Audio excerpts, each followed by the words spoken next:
A massive impact slammed into the rear of the bus. The whole vehicle lurched forward, seats shrieking against the floor. Screams erupted. Something's back there. It's catching up. I gripped the steering wheel with both hands, foot flat on the accelerator, eyes fixed on the endless desert road ahead. The bus was already at max speed, but in the rearview mirror, that thing was still closing in. It ran on all fours, its body covered in black armored plating. Every leap covered dozens of meters. The impact from before had already left visible cracks along the bus's rear. One more hit, and this beat-up vehicle would probably be done for. Jianyu, how much longer can the bus hold? When Jiyu's voice came from behind me, she was tense, but still keeping her cool. I glanced at the dashboard. At this speed, maybe 10 minutes. The bus went dead quiet. Everyone understood what I meant. 10 minutes. If we couldn't shake that thing by then, we were all dead. And the strangest part? Everyone on this bus was my classmate. 50 people, 49 girls, and me, the only guy. Half an hour ago, I was sitting in a classroom getting ready for an afternoon exam. Then, the next second, every light went out. A cold, mechanical voice spoke. Survival units detected. Global bus survival game initiating. Random class selected as initial survival team. Bound players, 50. Current members from same class. Identity binding complete. The classroom vanished. Everyone was teleported onto this bus. By the time we figured out what was happening, the bus was already moving. No driver, no route, just desert stretching endlessly ahead. At first, people thought it was a prank. Then the monster showed up behind us. Then someone tried to open the door. The moment they touched the handle, black mist wrapped around their arm. Within seconds, they were gone. No scream, no trace, just a pile of ash. That was when everyone understood. This wasn't a game. This was death. And now, I had to survive. And I had to get every single person on this bus through it too. Everyone, stay calm, I shouted. Screaming won't help. First, does anyone here know anything about mechanics or vehicle repair? A few seconds later, a girl raised her hand. My dad worked on heavy vehicles. I know some things. Her name was Shinchingha. I nodded. Check the rear damage. Tell me how many more hits we can take. Copy. Shinchingha got to work immediately. Meanwhile, when Jiyu stepped to the center of the bus, everyone, listen to Jiangyu. We need a driver right now. The system just told me that the driver gets special privileges. Someone asked? Who here knows how to drive a bus? Silence. What college student knows how to drive a commercial vehicle? That's when Suwan turned to look at me. Jiangyu, you have a driver's license. Right. All eyes landed on me again. I didn't say yes right away. A sedan and a bus are completely different. I've never driven anything like this. When Jiyu glanced at the monster closing in behind us. But you're the only option we have. She paused. We need someone willing to take the risk. I looked at the steering wheel. Then I looked back at my classmates in the cabin. If nobody sat in the seat, everyone died. I took a deep breath. Let's vote. If you want me to try, raise your hand. One hand went up. Then a second. Then a third. Finally, every single person on that bus raised their hand. Driver candidate confirmed. Player Jiangyu recognized by all members. Driver identity binding. A blue screen appeared in front of me. Congratulations, Player Jiangyu. You are now the survival bus driver. Driver specialization unlocked. Base strength increased. Reaction speed increased. Mental stability increased. Driver privileges unlocked. Privilege 1. Stop danger warning. Privilege 2. Cross-bus trading channel. Privilege 3. Expel one member per day. Privilege 4. Driver daily check-in. A flood of information poured into my mind. I gripped the wheel. Suddenly, the unfamiliar vehicle felt like an extension of my own body. Engine sounds, tire pressure, fuel remaining. I could sense it all. I adjusted the wheel, stomped the gas. The bus surged forward. The monster behind us lunged and missed, slamming hard into the ground. Cheers erupted in the cabin, but I didn't relax, because I knew this was only the beginning. Then a new screen appeared in front of everyone. First talent awakening initiated. Players may awaken individual abilities. The bus erupted again. We get powers too. Does everyone get one? Light began to appear. When Jiu awakened first, silver light enveloped her body. Congratulations. Player when Jiu has awakened rare talent. Divine Sight. Ability. Observe hidden information on targets. Detect danger in advance. She looked out the window. After a few seconds, she frowned. There's a stop 3 kilometers ahead. The surface looks safe, but there are 2 infected creatures hiding inside. Everyone's expression changed. She actually saw all that. Next, Suwon awakened. Tenfold physique. She clenched her fist lightly. The metal handrail next to her bent, leaving a dent. My strength went up. Then Wan Nu awakened. Healing. She could restore wounds and cleanse certain abnormal states. Jiang Tang awakened. Gigantification. Temporarily enhanced body size and strength. Ji Ji awakened. Puppet forging. She could create special combat puppets. Rare abilities kept appearing, shifting the atmosphere inside the bus. Some people were excited. Some were envious. Others started feeling uneasy. Why do they all get strong abilities? Is the system favoring them? A new notification appeared. Note: core team members have a higher initial awakening rate. All players will have future awakening opportunities. The tension eased slightly. I watched it all unfold. But my mind was clearer than ever. Once abilities existed, problems between people would start to surface too. Just then, a special notification appeared before me. Driver exclusive talent draw initiated. Driver privileges detected. Drawing. The screen spun rapidly. Finally, it stopped. Congratulations. Player Jiang Yu has received SSS level talent. Daily check-in. My breath caught. SSS rank. The highest tier. Daily check-in. Receive random rewards. Reward quality increases with survival progress. First check-in complete. Reward: purified water tank. Effect: generates a large amount of drinking water daily. Looking at the reward, I finally let out a breath. Water. That was the most critical thing right now. 50 people. Without water, we wouldn't last long. I announced it to everyone. The heavy mood finally eased. When Ji looked at me. Jiang Yu, you did well. I shook my head. Too early to say that. We've only survived for now. I looked ahead. At the edge of the desert, a worn-out signpost slowly emerged. It read, Peace Convenience Store. When Ji closed her eyes. A few seconds later, her expression turned serious. There's danger inside. 2 infected. And a lot of unknown resources. I gripped the steering wheel and slowed down. First exploration. Starting now. This time, the enemies weren't just a monster behind us. There was death waiting inside that stop too. The desert loomed closer through the windshield. I kept my hands on the wheel. Eyes locked on the position when Jiu had marked. Peace Convenience Store. Our first resource stop since entering this death game. And the first place we had to actively walk into danger. The monster chasing us had fallen behind for now. But I knew it wasn't gone. It would keep following. If we stayed too long, it would catch up. How long until we reached the stop? I asked. When Jiu stood beside the driver's seat. Eyes closed. A moment later, she opened them. 3 minutes. 2 infected targets inside the perimeter. One is hidden in the storage room. The other is near the entrance. I nodded. Can you see anything else? She shook her head. Divine sight is still too low level. Only danger and basic info. That reminded me, everyone's abilities needed to grow. Awakening wasn't the finish line. It was the starting point. The bus came to a slow stop outside the convenience store. The engine stayed running. I didn't shut it off. Every second counted. Everyone stared at the store through the windows. A place that used to be completely ordinary now looked like a gaping mouth of death. Who's going out? Someone whispered. No one answered. Because everyone knew, the first ones in would probably get hurt. Maybe even die. I stood up. I'm going. Suwon, Jiangtang, Wan Ne, Ji Ji, with me. 3 more people for carrying supplies and keeping watch. 3 girls volunteered immediately. Shin Qinghe, Su Qing, and Lin Yan. Shin Qinghe knew vehicle repair. Su Qing had solid physical fitness. Lin Yan had sharp observation skills. I turned back inside.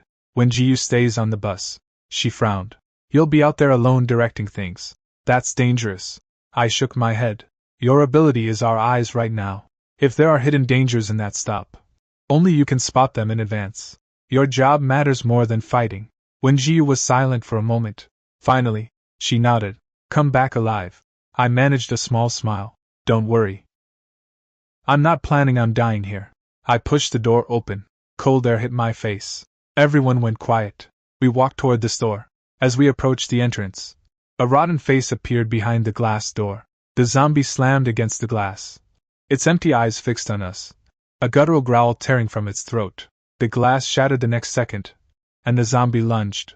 Suwon met it head on. She didn't dodge. The metal pipe in her hand came down hard, caving in the zombie's skull. The force of that blow left a few people stunned. Tenfold physique. That was her awakened power. But while everyone was focused on the entrance, I felt a shift of air behind me. Get down! I yanked Suwon down by the arm. A dark shape swept past where her head had been. The fallen zombie still had fight left in it. Its fingers had been inches from her throat. I raised my pipe and brought it down on its joints. The zombie froze for a split second. Suwon recovered, kicked it away. Jiang Tang finished the job. The second zombie stopped moving. Fight over. But everyone's face had changed. Because in that moment, we all realized this wasn't a normal fight. One mistake, one slip, and someone would die. Check for wounds, I said. Everyone immediately checked themselves. After confirming no scratches, we entered the store. Inside was chaos. Shelves toppled, products scattered everywhere. But a lot of supplies were still intact.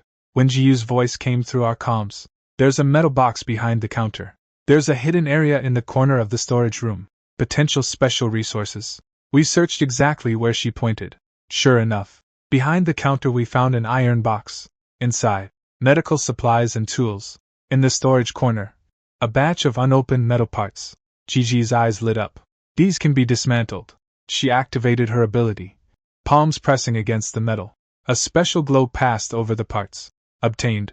Iron or materials. Obtained. Basic components. Everyone's spirits lifted. Bus upgrades needed materials. These were the foundation for everything ahead. Just as we were about to leave, something went wrong. Lin Yan cut her hand on a shelf while moving supplies. The wound wasn't deep, but everyone's face changed instantly, because there were infected zombies right next to us. Nobody knew if the wound had been contaminated. Ruan No checked immediately. She closed her eyes. Her expression grew more and more serious. There are traces of infection. Lin Yan's body went rigid. Am I going to die? Ruan No didn't answer right away. She placed both hands over the wound. A soft glow appeared. A few seconds later, the dark veins on Lin Yan's arm began to recede. But Ruan No's face turned pale. Her body swayed. I can only suppress it, she said. My ability can heal normal injuries. But for the zombie toxin, I can only slow it down. I looked at her. Understanding dawned on me. No ability in this world was truly safe. Every fight, every use of power, there was always a price. We hurried back to the bus. Once inside, Ruan No checked Lin Yan again. The infection was under control. Only then did everyone finally breathe. In the cabin, people looked at the supplies we brought back. For the first time, survival felt like it was actually possible. I opened the system panel. We'd collected some bus upgrade materials, but nowhere near enough. Then Lu Qing spoke up.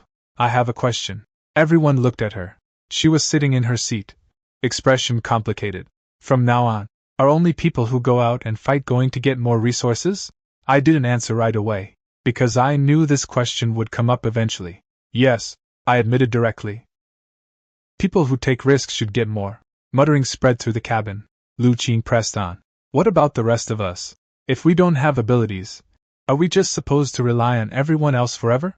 Her words made a lot of girls go quiet. I looked at her, really looked at her for the first time. She wasn't trying to freeload. She was scared. Scared of being dead weight in the team. I spoke up. That's why the team needs different roles. Combatants protect everyone. Non-combatants handle logistics, organizing supplies, maintaining the vehicle, crafting equipment. That's just as important. No one here is useless, just assigned to different tasks.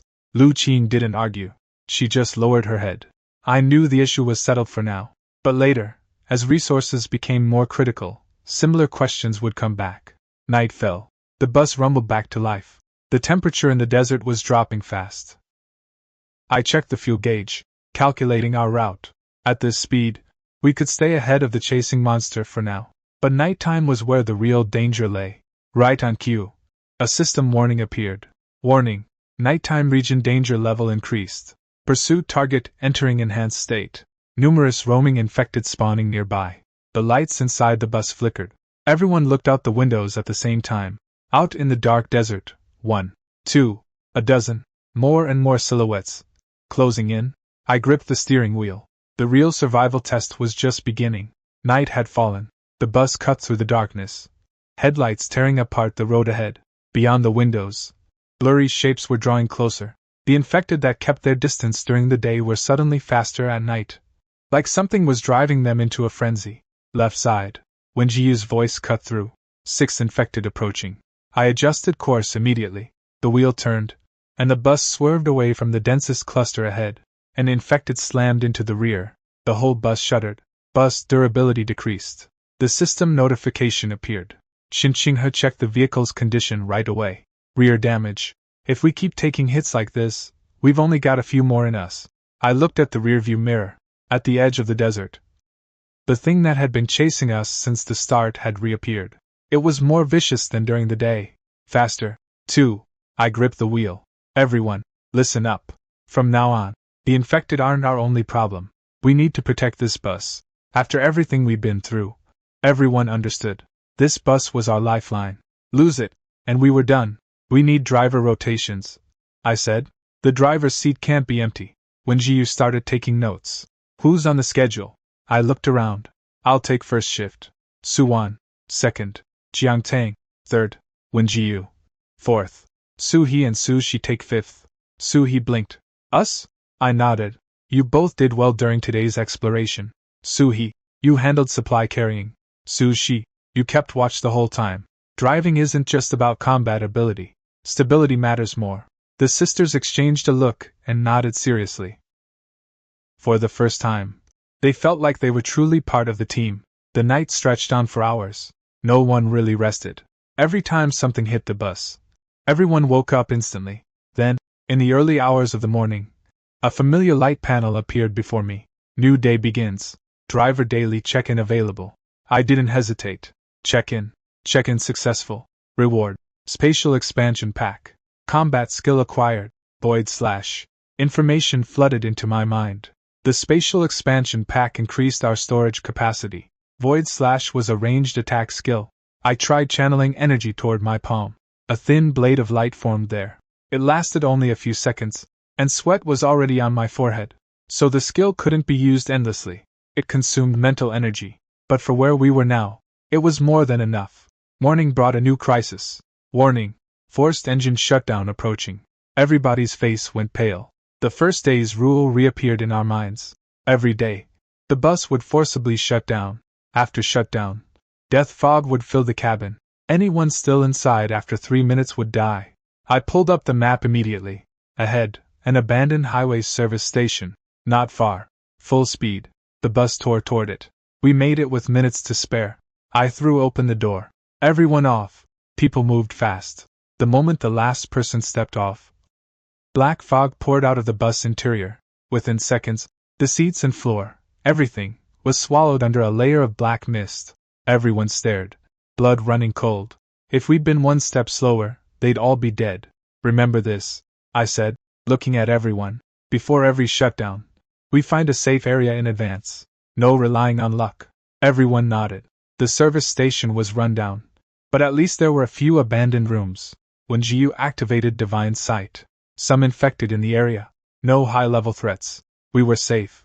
For now. But during the shutdown, the desert temperature began to plummet. Scorching during the day, bone cold at night. People huddled together, using whatever clothes and blankets we'd scavenged to stay warm. Half an hour later, a system notification rang out. Forced shutdown ended. The bus restarted. Everyone climbed back aboard. And everyone understood the truth of this world a little better. There was no such thing as a safe period. Only shorter pauses between dangers. We drove for a few more hours until a new announcement appeared. Branch route detected. 3 resource stops located. Please choose a route. The map displayed 3 directions. A desert village, an abandoned mine, a gas station. When Jiu reviewed the data, the gas station has the highest resource rating. Xinqinghe added. Fuel is an essential material for upgrading the bus. I thought for a moment. Gas station. The bus changed course. A few hours later, the gas station came into view. But just as we approached, another bus blocked the road ahead. It was obviously modified. Reinforced steel plating welded onto the body. Customized tires. An observation platform on the roof. When Jiu's expression tensed. 12 people inside. 2 of them have awakened abilities. I slowed the bus down. Their doors opened. Several people stepped out. The man in the lead studied us. His name was Zhou Yi. Before the game, he'd been a student at a neighboring school. Now he'd awakened a hardening ability. The guy next to him, Han Lai, had a bone spike ability. Zhou Yi looked over our bus. His gaze lingered on the girls inside, and a smile spread across his face. Fresh meat? Looks like you got lucky. Su Wan tightened her grip on her weapon. What's that supposed to mean? Zhou Yi laughed once. It's simple. Hand over your supplies. And that bus is ours too. The air in the cabin turned cold. I stared at him. I wasn't angry. I was assessing. 12 people. 2 awakened. An upgraded bus. They blocked us because they thought they had every advantage. What they didn't know was that our advantages weren't on the surface. I opened the door and walked down. What if I say no? Zhou Yi flexed his fingers. His hardening ability activated. A layer of black lines spread across his skin. Then you deal with the consequences. Han Lai raised his hand. Sharp bone spikes jutted out from his forearm. And just like that, the fight was on.